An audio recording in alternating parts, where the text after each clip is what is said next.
বলিউডের আলোচিত সমালোচিত দুই অভিনেত্রী কঙ্গনা রানৌত এবং রাখি সাওয়ান্ত প্রায়শই নানা কারণে আলোচনায় থাকেন এই দুই নারী।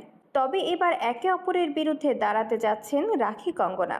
তবে তা সিনেমার পর্দায় না, বরং রাজনীতির মাঠে।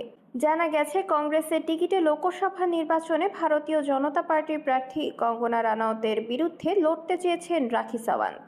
এমনকি টিকিট পেয়ে কংগ্রেসের সাবেক সভাপতি রাহুল গান্ধীর কাছে আবদারও করেছেন রাখি। এক প্রতিবেদনে ভারতীয় সংবাদ মাধ্যম এনডিটিভি জানায়, বলিউড দুনিয়ায় আইটেম গার্ল খ্যাত রাখির আশা ছিল নরেন্দ্র মোদী এবারের লোকসভা নির্বাচনে তাকে বিজেপির টিকিট দেবেন। তবে তা হয়নি, তাই কংগ্রেসের কাছে দ্বারস্থ হয়েছেন তিনি। এদিকে ভারতে চলমান লোকসভা নির্বাচনে তারকা প্রার্থীর যেন কমতি নেই। হেমা মালিনী, অরুণ গোভিল ছাড়াও টলিউড অভিনেতা দেব, রবি কিষান, অভিনেত্রী রূপালী গঙ্গোপাধ্যায় ও রচনা বন্দ্যোপাধ্যায়রা এবারের নির্বাচনে লড়ছেন। এ তালিকায় এবার নাম লেখাতে চাইছেন রাখি সাওয়ান্ত।